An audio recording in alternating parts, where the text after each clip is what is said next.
honneur et toute gloire te reviennent. Amen, amen. Gloire à Jésus. On va prier pour Daniel. Amen.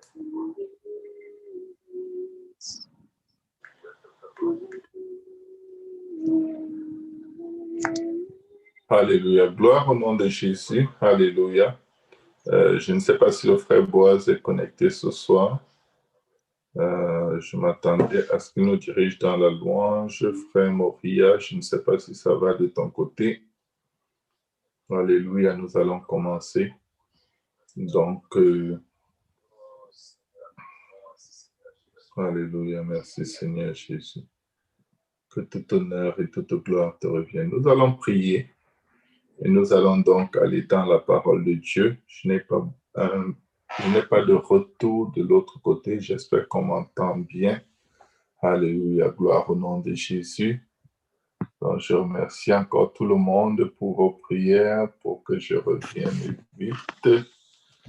Je ne suis prisonnier nulle part, mais je suis mis en repos physique pour pouvoir revenir en force.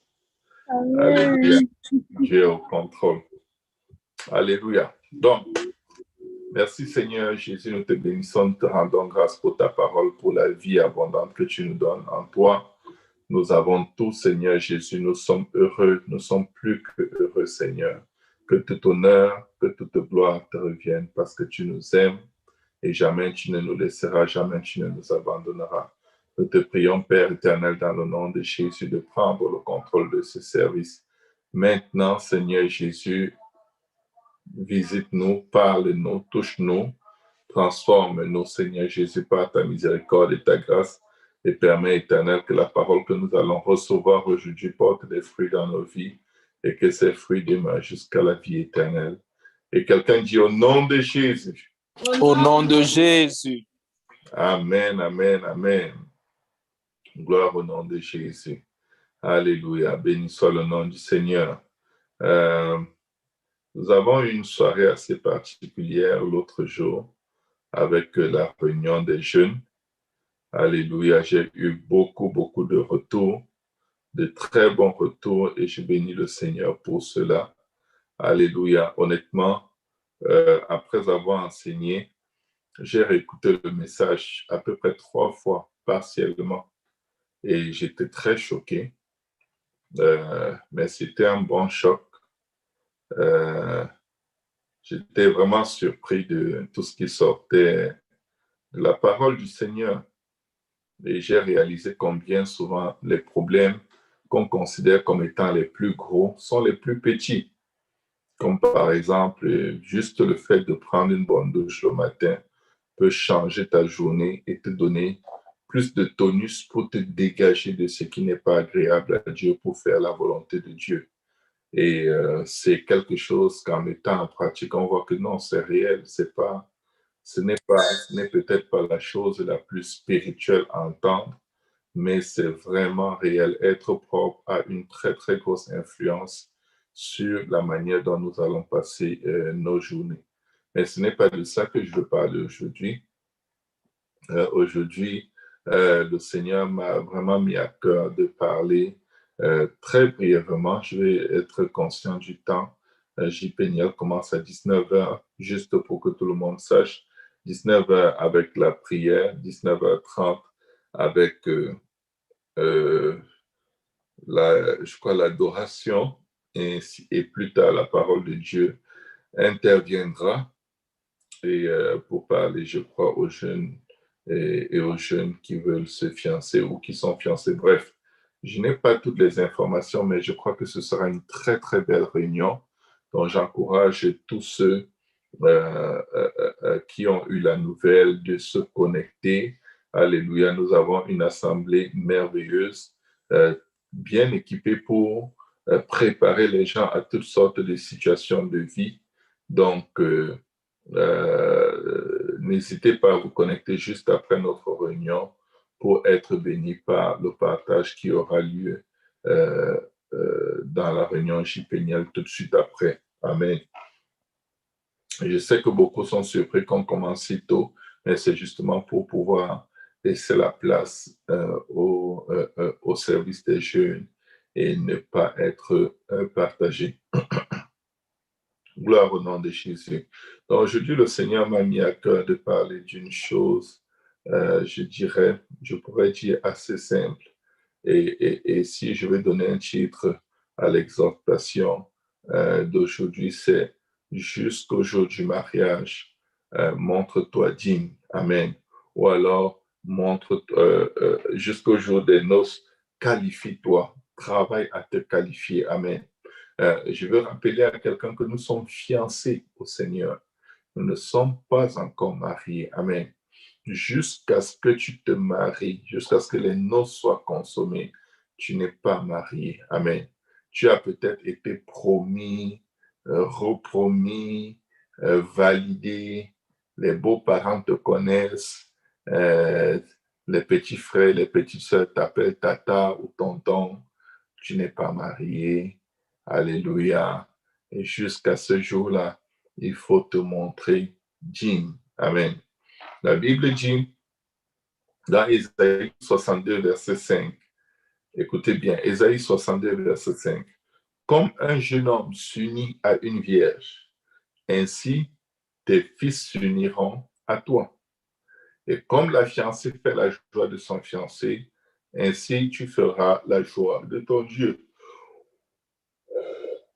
Je m'excuse. Ici, il est tard, il est presque 1h du matin. Donc, je baille, c'est normal. Alléluia. Donc, la Bible dit, comme la fiancée et le fiancé, comme un jeune homme s'unit à une vierge, ainsi tes fils s'uniront à toi, parlant d'Israël. Et comme la fiancée fait la joie de son fiancé, ainsi tu feras la joie de ton Dieu, parlant d'Israël. Mais regardez un autre verset biblique qui dit ceci. Alors, c'est dans Matthieu 25, verset 1 à 13. Alors, le royaume des cieux sera semblable à 10 vierges qui, ayant pris leur lampe, vierge, lampe, c'est-à-dire qu'elles ont l'intention de prier, d'éclairer leur vie, leur chemin. Amen. Wow, c'est plus fort que moi. Alors, elles allèrent à la rencontre de l'époux, c'est-à-dire qu'elles sont encore fiancées. Elles sont dans un processus qui va aboutir au mariage. 5 d'entre elles étaient folles et 5 sages. Alléluia. Je me suis toujours demandé quel devait être le comportement de ces vierges dites folles pour que la Bible les appelle folles. Et je me suis rendu compte que le Seigneur veut en fait décrire le fait de ne pas prendre suffisamment de précautions pour être trouvé digne d'entrer dans les noces comme étant une folie. C'est une folie de ne pas se préparer d'après les Écritures. C'est une folie de prendre pour acquis le fait qu'on soit fiancé au Seigneur et on marche avec lui. Comme bon nous semble, on néglige d'être rempli de l'Esprit et d'avoir une double portion de l'Esprit pour des moments qui sont devant nous. Amen. Et la Bible dit, 5 d'entre elles étaient folles et 5 sages. Les folles, en prenant leur lampe, ne prirent point d'huile avec elles. Les folles, en prenant leur lampe, ne prirent point d'huile avec elles. C'est ça la folie. Alléluia. La folie, c'est marcher sans avoir de réserve de la plénitude d'esprit dans nos vases. Amen. 5 d'entre elles étaient folles et 5 sages. Les folles, en prenant leur lampe, ne prirent point d'huile avec elles. C'est de la négligence. Encore de la négligence. La négligence est très dangereuse. Nous avons vraiment, vraiment besoin que Dieu nous aide afin qu'elle ne nous emporte pas. Mais les sages prient avec leur lampe de l'huile dans des vases. Elles prient avec leur lampe de l'huile dans des vases. Comme l'époux tardait, toutes s'assoupirent et s'endormirent.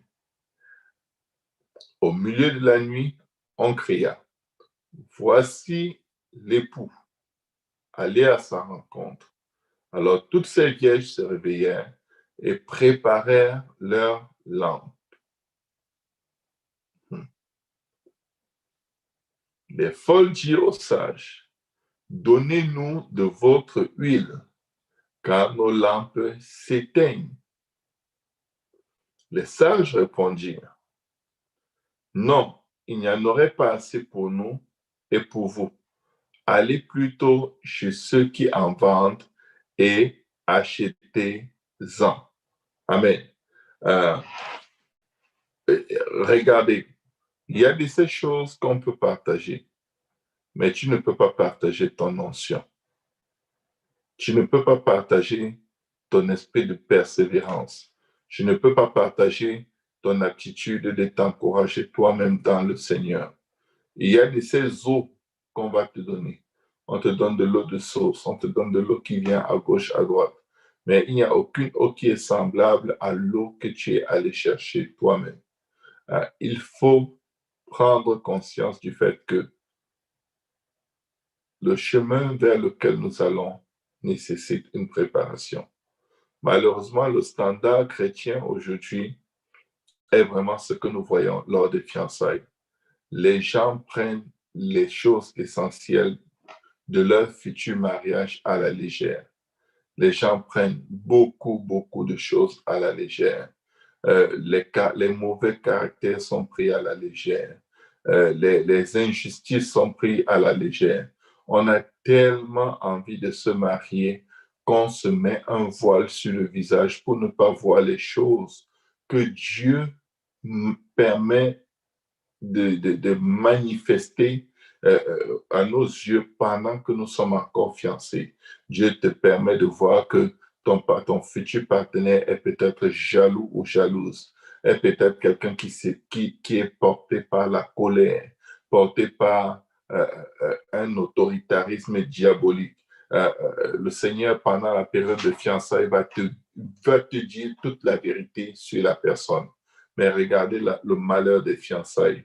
Pendant les fiançailles, on se dit non, ça va aller. Ça va aller. Quand on va se marier, ça va aller. Non, quand on va se marier, on ne sera pas prêt et un sera marié, l'autre ne le sera pas. Beaucoup de gens se marient, mais en réalité, il n'y a qu'une seule personne dans le couple qui est réellement mariée. L'autre ne l'est pas. Et c'est dramatique. C'est pourquoi très souvent, il y a des abus, il y a des scissions, il y a des malentendus rocambolesques, il y a de la violence verbale, il y a de l'intimidation parce qu'il y a une personne qui est mariée et il y a l'autre qui est célibataire. Célibataire, pourquoi? Parce que pendant la période des fiançailles où Dieu exposait les choses mauvaises qu'il y a dans cette personne, au lieu de prier pour que ces choses partent avant de décider de se marier, ce qui arrive, c'est que beaucoup de gens, avant même de se fiancer, ont déjà décidé d'une date à laquelle ils vont se marier. Si avant de te fiancer officiellement, tu as déjà planifié la date à laquelle tu vas te marier, tu n'es pas en train de te préparer pour un mariage. Tu es en train de te préparer pour une cérémonie de mariage, pour une fête. Tu es en train de te préoccuper de la liste des invités, des prénoms que tes futurs bébés auront, dans quel type de maison tu vas vivre, mais tu n'es certainement pas en train de te préparer pour le mariage. Amen. Les vierges folles n'étaient pas préparées pour le mariage pour lequel elles se levaient et vers lequel elles marchaient. Elles y allaient sans être préparées. Mais ce qu'elles ne savaient pas, c'est que cet époux qu'elles vont prendre n'est pas un époux qui s'amuse avec les détails. C'est un époux pour qui tous les détails comptent. C'est un époux pour qui tu dois te présenter avec une lampe pleine d'huile. Sans la lampe pleine d'huile, même si tu faisais partie de ceux qui le cherchaient, ça ne compte vraiment pas pour lui.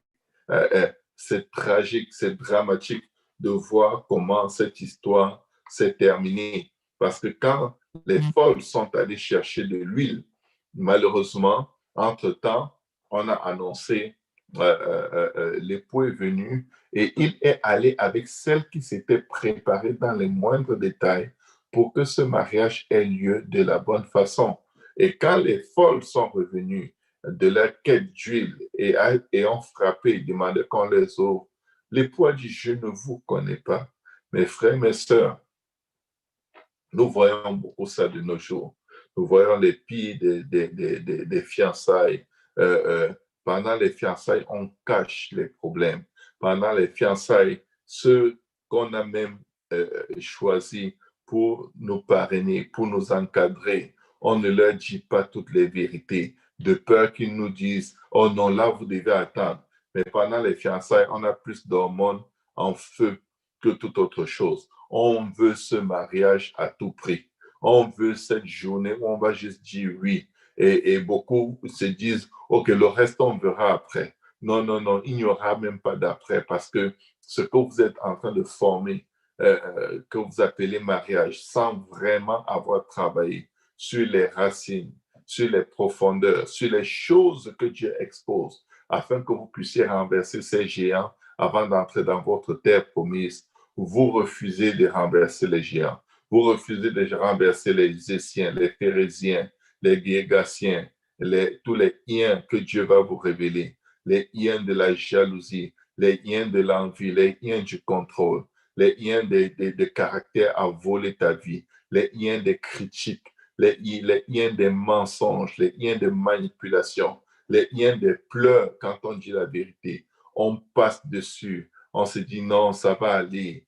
C'est parce qu'on est jeune. C'est parce qu'on ne sait pas encore. Je vais te dire une chose. Le même Dieu qui veut que tu règles ces problèmes avant de te marier, alléluia, c'est le même Dieu dont tu auras besoin pendant que tu seras déjà marié. Mais parce que tu n'as pas appris à régler, à donner à Dieu l'opportunité de régler les problèmes, quand tu es fiancé, ben quand tu vas entrer dans le mariage, tu ne seras pas capable.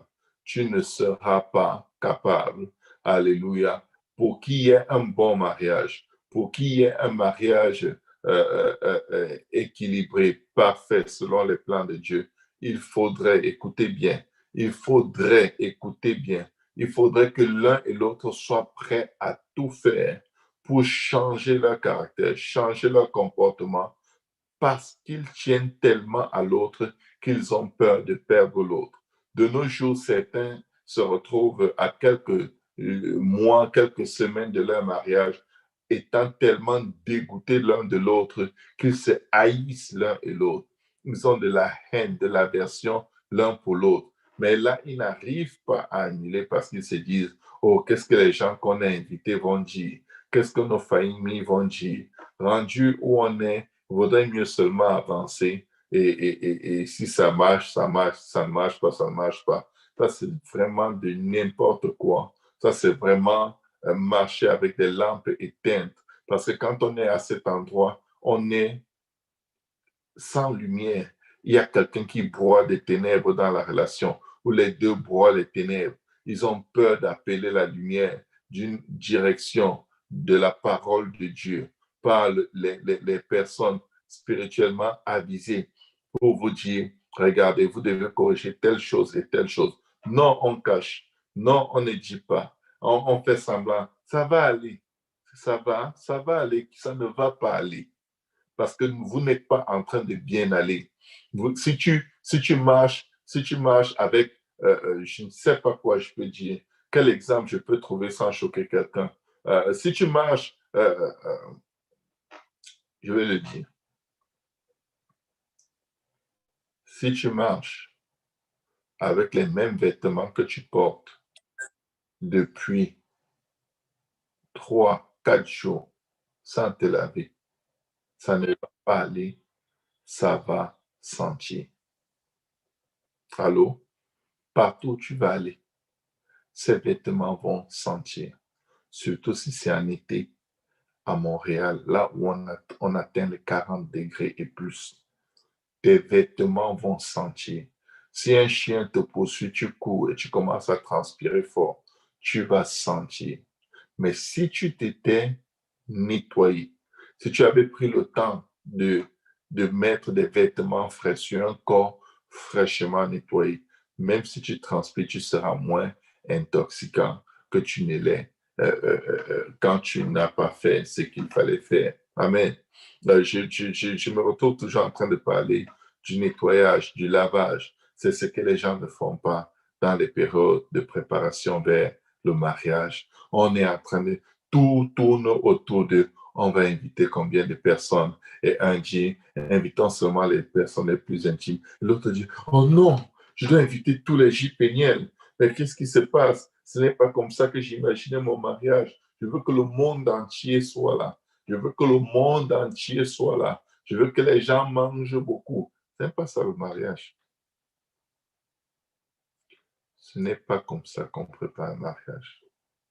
On prépare un mariage en demandant à Dieu de nous sonder, de nous connaître et de nous révéler qui nous sommes et quelle catastrophe nous pouvons représenter pour cette union sacrée et demander de l'aide pour que Dieu enlève en nous tout ce qui est mauvais.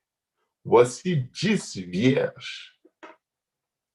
5 étaient habitées d'un esprit de négligence. Elles vivaient leur préparation en comptant sur les sages. Les sages prennent de l'huile, les folles ne prennent pas.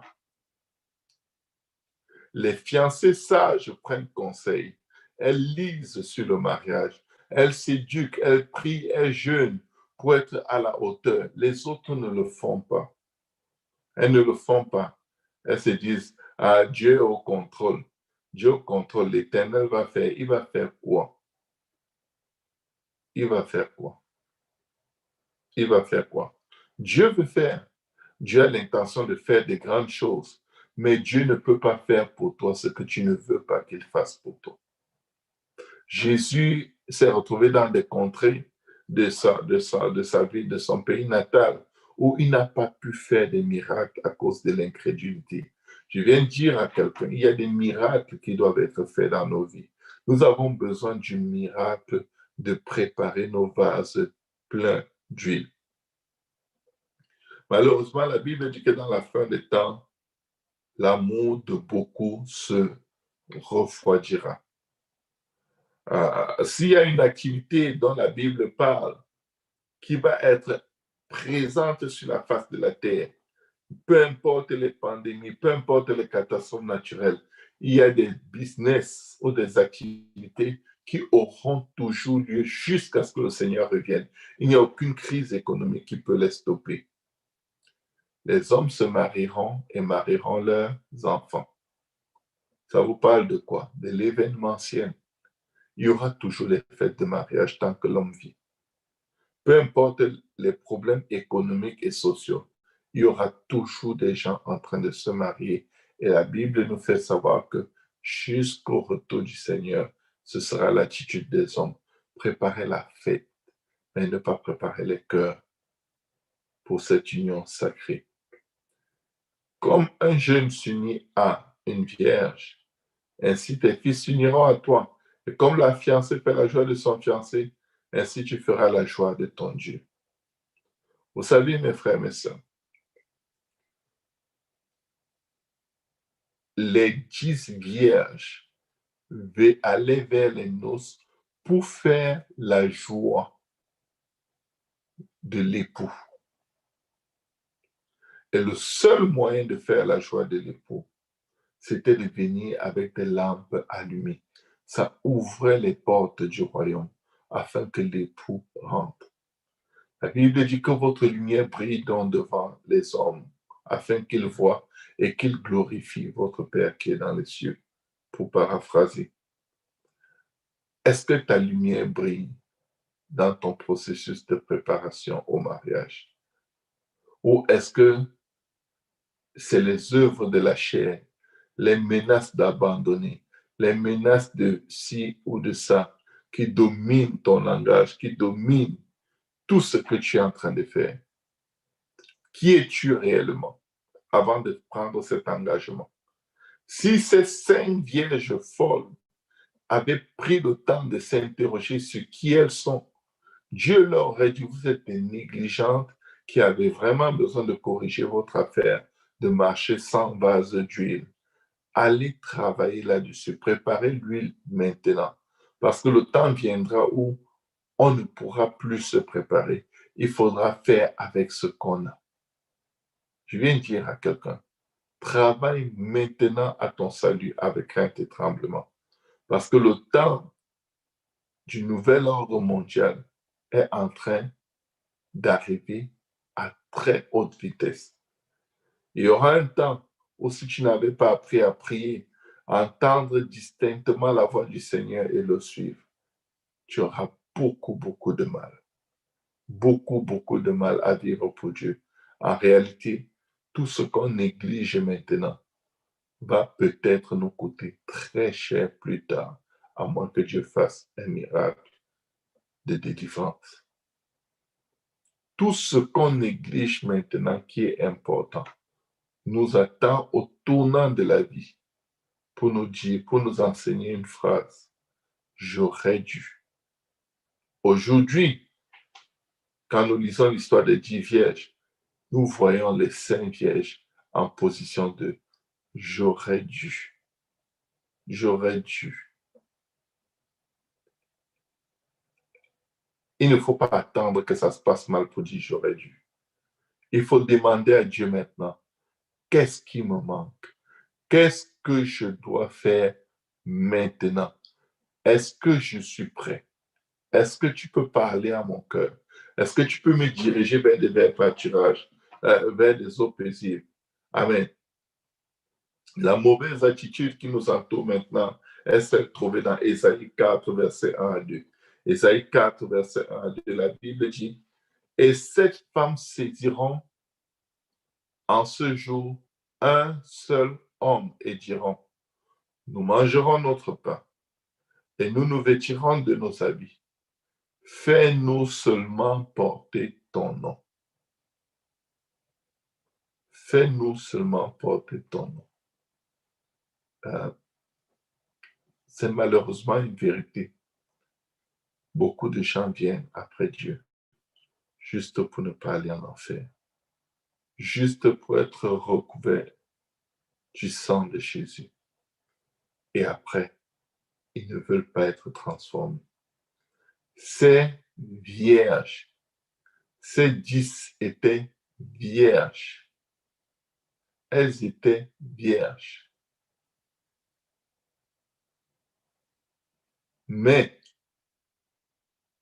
il y avait des vierges qui poussaient la démarche de la préparation un peu plus loin. Elles poussaient les efforts à fournir un peu plus loin que les autres. Face à une situation d'endormissement ou d'ensommeillement de toutes les 10 vierges,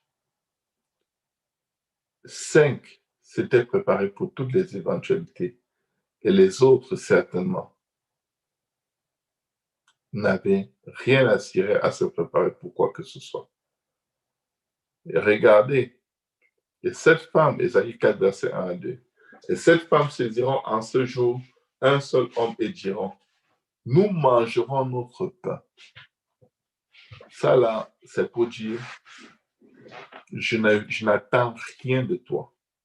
Et nous nous vêtirons de nos habits.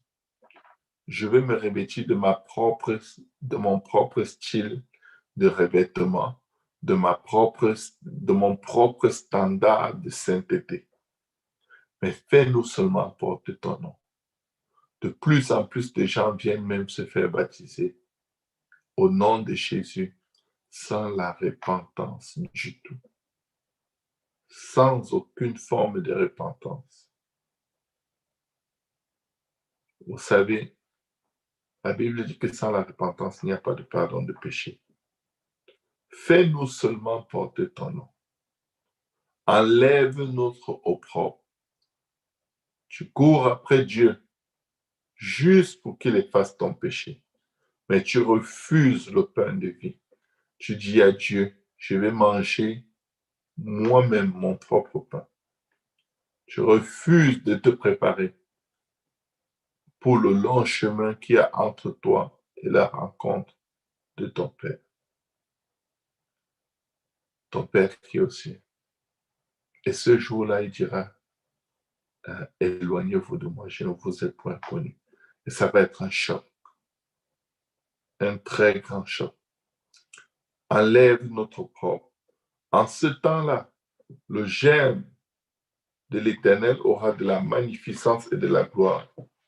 Et le fruit du pays aura de l'éclat et de la beauté pour les réchappés d'Israël. Pour entrer dans ces noces, il ne fallait pas seulement être vierge, il fallait avoir de l'huile. Pourquoi? C'est l'époux qui a établi ces règles. Ce n'est pas les gens qui entourent l'époux, c'est l'époux lui-même. Pour entrer à cet endroit, il fallait être vierge et il fallait être rempli dans son vase de l'huile.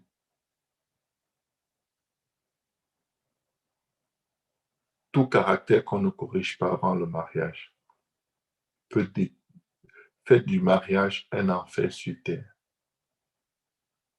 Ça fait du mariage un non-lieu, un endroit où on est comme un moustique qui s'est retrouvé à l'intérieur du moustiquaire, qui a réalisé que il est entre la vie et la mort et il veut sortir.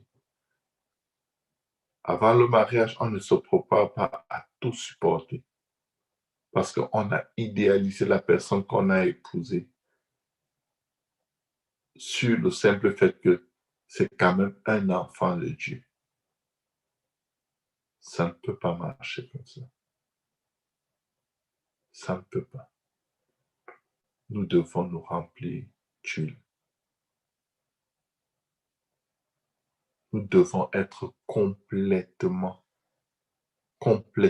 pleins de l'Esprit de Dieu. Nous devons absolument être pleins de l'Esprit de Dieu.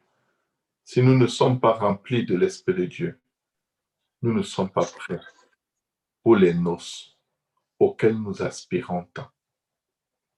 Jusqu'au jour des noces, il faut travailler à se montrer digne de ces noces.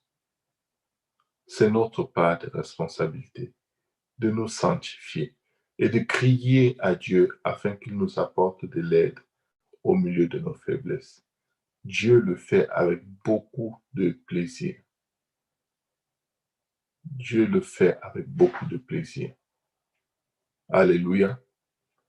Donc, mes frères, mes sœurs, je vous en conjure par les compassions de Dieu.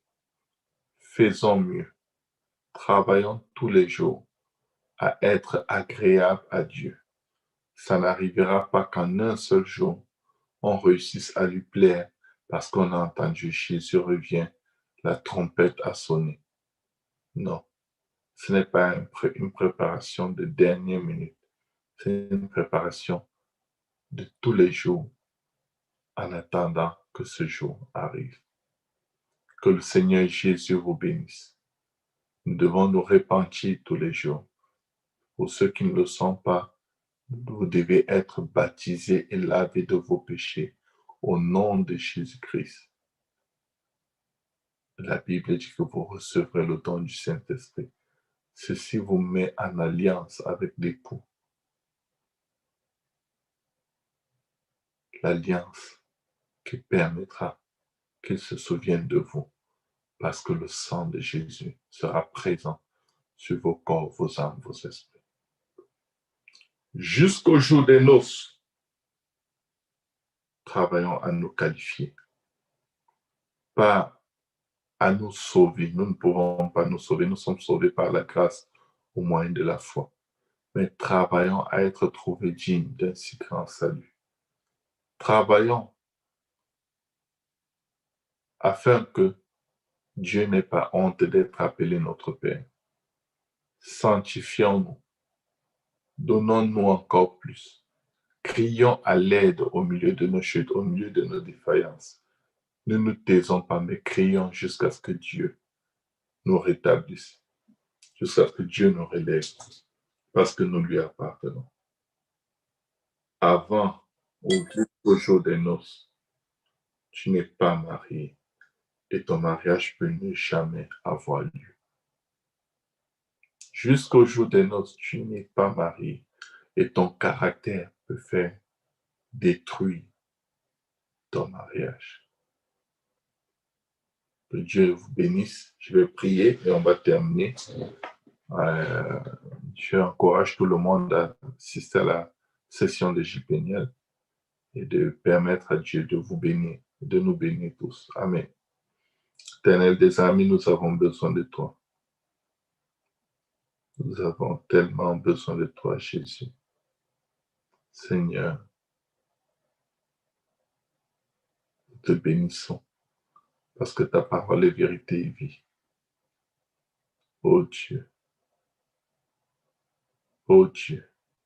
viens nous aider, viens nous enseigner, viens nous mettre à cœur, les choses de ton royaume en premier. C'est ta volonté, Seigneur, que nous soyons remplis d'huile, que nous soyons remplis, et que notre coupe déborde par ta grâce.